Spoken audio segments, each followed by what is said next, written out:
আচ্ছা, পাসপোর্ট সংশোধন করার নিয়ম কি? অর্থাৎ আমি চাই পাসপোর্টে আমার বয়সটা কমাইতে। আমার নামটা এখন একরকম আছে, আমি অন্য কিছু একটা বাড়াইতে চাই বা কমাইতে চাই। এক কথায় পাসপোর্ট সংশোধন করা বা পাসপোর্টের তথ্য সংশোধন করার নিয়ম কি? অফিসিয়াল কোনো নিয়ম আছে কিনা বা কোনো ধরনের নির্দেশনা আছে কিনা, তাদের উদ্দেশ্যে আজকে ভিডিওটা। যারা পাসপোর্ট সংশোধন করতে চান, ইচ্ছাকৃতভাবে করতে চান, কেন করতে চান? আপনার সার্টিফিকেট, এনআইডি সবই সেম আছে, শুধুমাত্র আপনার এমআরপি পাসপোর্টটা যিনি আমাকে পাঠাইছে ওনারও একই সমস্যা।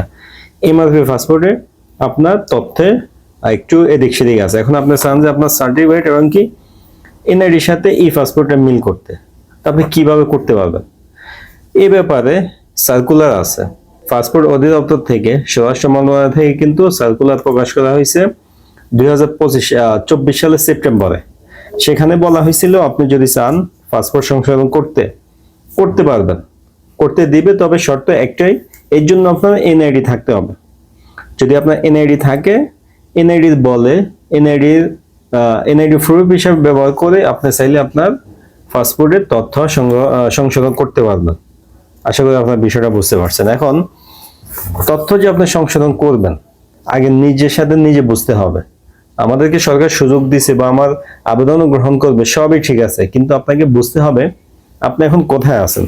যদি আপনি এখন বাংলাদেশে থাকেন, তাহলে আমি আপনাকে বলবো আপনি চোখ বন্ধ করে পাসপোর্ট করে ফেলেন এনআইডির সাথে মিল করে, কাউকে কিছু জিজ্ঞাসা করার দরকার নাই, কোনো প্রয়োজনই নেই। কিন্তু আপনি যখন বিদেশে আছেন, এটা হইতে পারে মিডল ইস্ট অথবা ইউরোপ আমেরিকার যে কোনো দেশে, আপনি যেখানেই আছেন ওই দেশের স্থানীয় নীতিমালা কি ওইটা আপনাকে বুঝতে হবে। যেমন মিডল ইস্টের নীতিমালা কি আমরা মোটামুটি জানি, বিশেষ করে সৌদি আরবে এটা জানি। সৌদি আরবে তথ্য সংশোধন করা আপনার জন্য নিরাপদ, মোটামুটি তথ্য সংশোধন করা নিরাপদ। যেমন আপনি যদি বয়স 1-2 বছর 3 বছর কমান, সৌদি আরবে এক্ষেত্রে আপনার প্রভাব বেশি একটা পড়বে না। আপনি চলাফেরা করা, দেশে আসা যাওয়া করা সবই করতে পারবেন। কিন্তু আপনি যদি এই কাজটা সিঙ্গাপুরে করেন, সিঙ্গাপুরে আছেন আপনি থেকে, আপনি পাসপোর্ট সংশোধন করছেন, ওই ক্ষেত্রে আপনি ঝামেলা পড়বেন সিঙ্গাপুরের ক্ষেত্রে। তখন আপনার ভিন্ন কিছু করণীয় আছে, যেটা আমি ইনশাল্লাহ প্রুফ সব বলতে পারবো, আমার কাছে তথ্য আছে। মিডল ইস্ট হইলে কিছু না বলে কাউকে যখন তখন তথ্য সংশোধন করা যায়, বেশি একটা সমস্যা হয় না। আবার এই তথ্যগুলো চাইলে যাওয়াজাত সিস্টেমে আপডেটও করে নেওয়া যায় কফিলের মাধ্যমে, অনেকে করছে আমাদের চোখের দেখা। এর জন্য আপনাকে সিদ্ধান্ত নিতে হবে আপনি এখন কোথায় আছেন। যদি দেশে থাকেন নিশ্চিন্তে করেন, যদি বিদেশে থাকেন তাহলে আপনার প্রথম যে কাজ হবে তা হচ্ছে আপনি যে কফিলের বা কোম্পানির কাজ করেন তার সাথে কথা বলতে হবে। কি কথা? যে আমার তো এই সমস্যা, বর্তমান পাসপোর্টে আমার নাম আছে মোহাম্মদ ফারুক অথবা এমডি ফারুক, এখন আমি নামের সাথে এমডি ফারুক হোসেন যোগ করতে চাই, অথবা এমডি ফারুক আলী যোগ করতে চাই, অথবা আমি এর নামটা কমাইতে চাই। কেন? তাকে আপনার প্রমাণ হিসাবে national ID card, certificate show করাবেন। কফিল হলে তো সরাসরি বললেনই, কোম্পানি হলে কফিলের সাথে কথা হয় না, কোম্পানি এইচআর থাকে, এইচআর কে আপনি জিনিসটা বোঝালেন। তাহলে কি করতে হবে?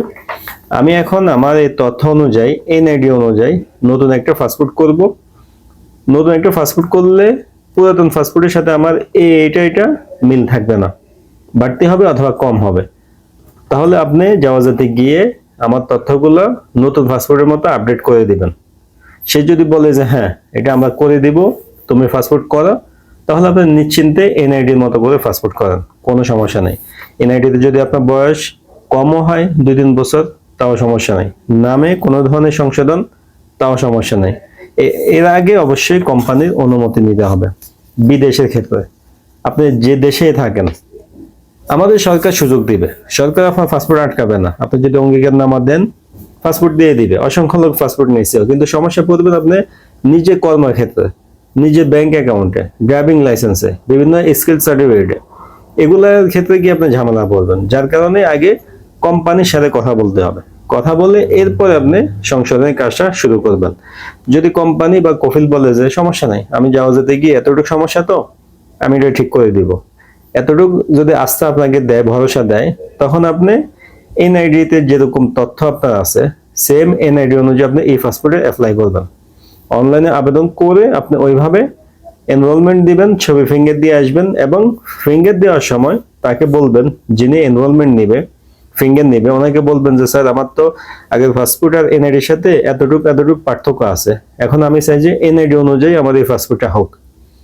উনি আপনার কথা শুনবে, শুনে হয়তো আপনার অঙ্গীকারনামা নিবে, অথবা উনি ওনার জায়গা থেকে অ্যাপ্রুভ দিয়ে দিবে যে হ্যাঁ যে ব্যক্তি পাসপোর্ট করবে উনি এনআইডি অনুযায়ী করতে চায়, অঙ্গীকারনামা দিয়েছে, এখন আমি এভাবে অ্যাপ্রুভ করে দিলাম।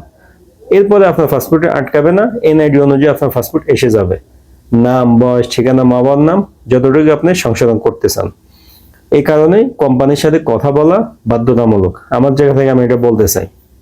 তো কোম্পানি যখন আপনাকে ভরসা দিল, ভরসা পেয়ে আপনি এই পাসপোর্টটা এনআইডির মতো করে করলেন, করার পরে আপনি কোম্পানিকে দিবেন, সে জাওয়াজাত থেকে এটা আপডেট করে দিবে। একবার যদি জাওয়াজাতের নতুন পাসপোর্টটা আপডেট হয়ে যায়, নাম, জন্ম তারিখ কম বেশি যতটুকু ছিল এটা নতুন পাসপোর্টের মতো হয়ে যায়, আপনি আপসেটে দেখেন যে হ্যাঁ আপনার তথ্যগুলো নতুন পাসপোর্টের মতো হয়ে গেছে। অথবা তাওয়াক্কালনা অ্যাপসে গিয়ে দেখলেন, সৌদি আরবের বিষয় বলতেছে, আপনি যদি আরব আমিরাতে থাকেন দুবাই ফার্সে গিয়ে দেখতে পারেন, দেখেন যে আপনার তথ্য সব সেম হয়ে গেছে। এরপরে কিন্তু আপনি নিরাপদ। আপনি চাইলে আপনার ড্রাইভিং লাইসেন্স চেঞ্জ করতে পারবেন, আপনি চাইলে ব্যাংক অ্যাকাউন্টের নাম আপনার জাওয়াজাত সিস্টেম মতো করে নিতে পারবেন, এগুলো আপডেট করা যাবে। আর বিভিন্ন স্কিল সার্টিফিকেট আছে, বিভিন্ন আমরা ইনস্টিটিউট থেকে নিয়ে থাকি, এগুলো আপনি চেঞ্জ করতে পারবেন। এর আগে আপনাকে জাওয়াজাত সিস্টেমে অথবা স্থানীয় যে দেশে আছেন ওই দেশের স্থানীয় আপনার যে পাসপোর্ট অধিদপ্তর আছে সেখানে আপনার তথ্যগুলো আপডেট করে নিতে হবে, তারপরে গিয়ে আপনি নিরাপদ হইতে পারবেন। তো আশা করি বুঝতে পারছেন যে পাসপোর্ট সংশোধন করার নিয়ম কি, সরকারি কোনো নির্দেশনা বা কোনো ধরনের ঘোষণা আছে কিনা। পাসপোর্ট সংশোধন করা খুবই সহজ, এনআইডি থাকলে এনআইডি বলে এনআইডি প্রুফ হিসাবে দেখিয়ে পাসপোর্ট করা যায়, কোনো সমস্যা হয় না। কিন্তু আমরা যেহেতু দেশের বাইরে আছি, এই কারণে করার আগে আমাকে আগেই সিদ্ধান্ত নিতে হবে আমার ব্যাপারে, যে আমি এটা সংশোধন করব, আমি কোনো ধরনের ঝামেলা পড়বো কিনা।